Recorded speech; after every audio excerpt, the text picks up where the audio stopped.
Meus irmãos, boa noite. É com grande alegria que nós hoje nos encontramos nesse estudo virtual. E desde já eu peço desculpas pela informalidade, pela espontaneidade com que eu estou fazendo, né, essa gravação, porque também eu não tenho os equipamentos apropriados, mas eu resolvi fazer dessa forma para nós ficarmos um pouquinho mais próximos, né, poder conversar um pouquinho mais sobre esse tema, que é o bem e o mal. Eu vou compartilhar a tela e nós vamos conversando sobre o assunto aqui. Bom, e vocês têm um pouquinho de paciência com os errinhos técnicos aqui.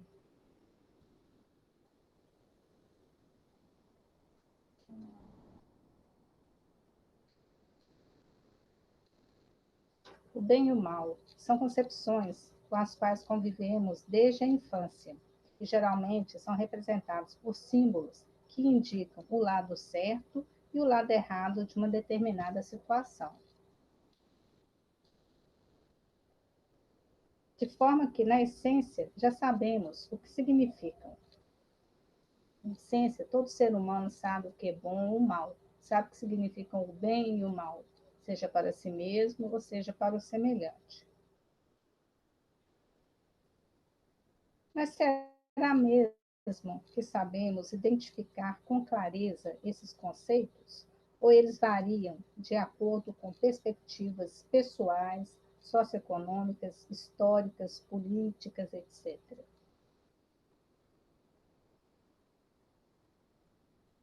Algumas definições podem nos ajudar nesses questionamentos. O bem pode designar, em geral, o acordo entre o que uma coisa é com o que ela deve ser. É a atualização das virtualidades inscritas na natureza do ser. Relaciona-se com perfeito e com perfectibilidade. Segundo o Espiritismo, tudo que está de acordo com a lei de Deus. Então, nós podemos resumir que o bem relaciona-se à conformidade e à harmonia. Já o mal, para a moral, é o contrário de bem. Aceita-se também como mal tudo que constitui obstáculo ou contradição à perfeição que o homem é capaz de conceber e muitas vezes de desejar. Divide-se em mal metafísico, imperfeição, o mal físico, o sofrimento, o mal moral, o pecado. Segundo o Espiritismo, tudo que não está de acordo com a lei de Deus. Então, também podemos resumir o mal como inconformidade, desarmonia.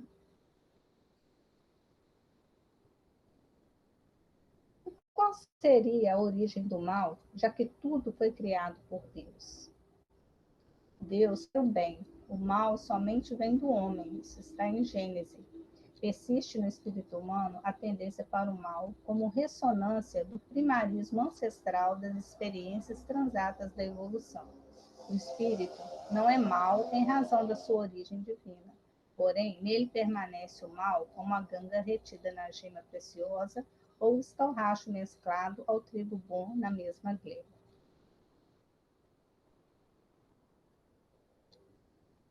Então, o mal é a ressonância do primitivismo, são os resquícios da luta pela sobrevivência.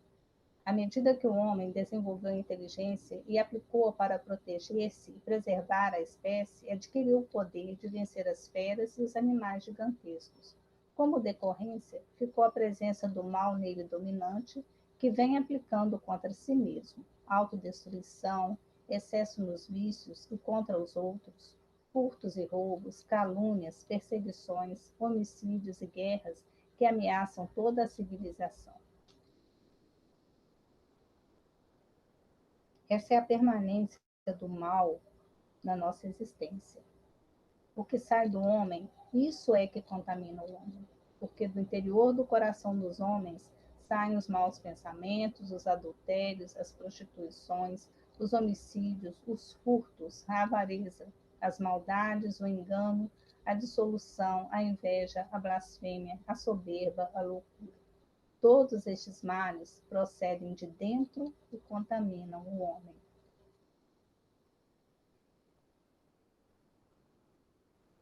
Nós temos também na simbologia a origem dos males ou da maldade humana, dessa forma representados.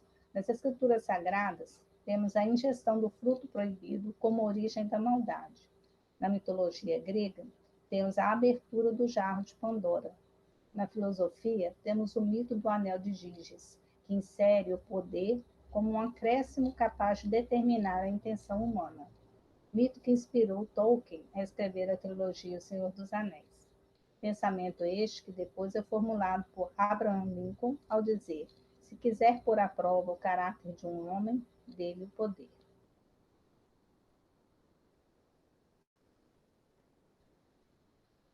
Como então nos livrarmos das impurezas primitivas da maldade? O Espírito Emmanuel lembra-nos de que a natureza é pródiga em nos oferecer exemplos vivos para a nossa mudança comportamental. Depois de um temporal, o mal, em que parece ter destruído a paisagem, novas forças congregam-se para a obra de refazimento. O sol envia luz sobre o lamaçal, curando as chagas do chão, e o vento acaricia o arvoredo e enxuga-lhes os ramos. O cântico das aves substitui a voz do trovão. A árvore de frondes quebradas ou feridas regenera-se em silêncio, a fim de produzir novas flores e novos frutos. Incita-nos com isso a aprender com a natureza, ou seja, mesmo sofrendo os maiores dos males, deveríamos nos concentrar no bem, estendendo ao infinito, porque o mal é passageiro e fruto da ignorância humana. Nós temos, então, os exemplos da natureza, as lições das guerras, epidemias, catástrofes naturais e recuperação e renovação do ambiente, da humanidade, os avanços alcançados e, principalmente, o exercício da solidariedade em larga escala. Bem e o mal são opções de pensamentos. Ao seu lado irá sentar somente quem você escolhe para conversar.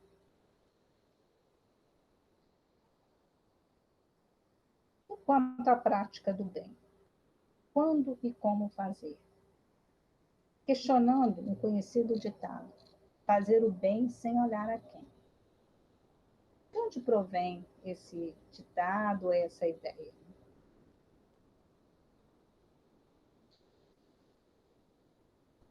Esse ditado pode decorrer do texto bíblico do sábio Salomão. Lança o teu pão sobre as águas, porque depois de muitos anos o acharás. Reparte com 7, ainda até com 8, porque não sabes que mal haverá sobre a terra. Está em Eclesiastes.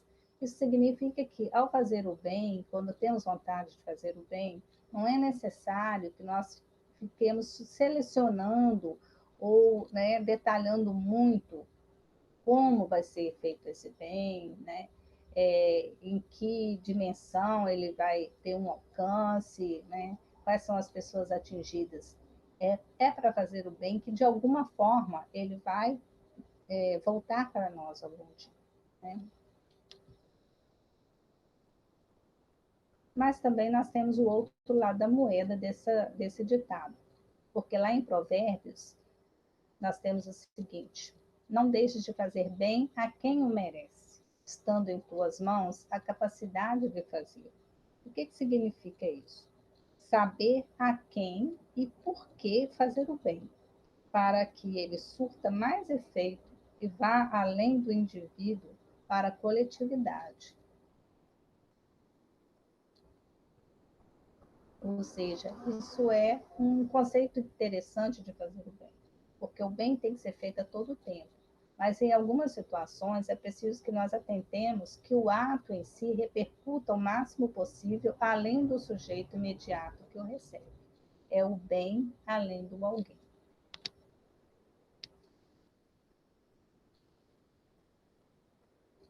Então, essa clássica luta entre o bem e o mal, na verdade, é a nossa resistência em arrancar os vestígios de ignorância primitiva e aprender novas lições. O conflito não é entre o bem e o mal, é entre o que a vida quer te ensinar e o que a sua existência não te deixa aprender.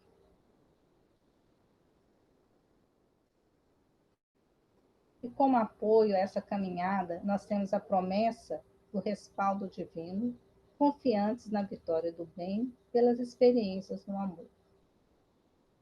Nós temos lá em Salmos 91, Se você fizer do Altíssimo seu abrigo, do Senhor o seu refúgio, nenhum mal o atingirá, desgraça alguma chegará à sua tenda. Então, fiquemos agora com uma mensagem. A vitória será sempre do amor.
Meus irmãos, então essa é a nossa apresentação. Espero que eu tenha conseguido passar essa mensagem e que possamos ser sempre abençoados, protegidos, amparados pela espiritualidade, principalmente nesse momento de grande angústia, né, que possamos passar por essas provações e chegar ao final desses tempos ruins da melhor maneira possível, com grande crescimento espiritual, principalmente. Um forte abraço a todos. Fiquem com Deus.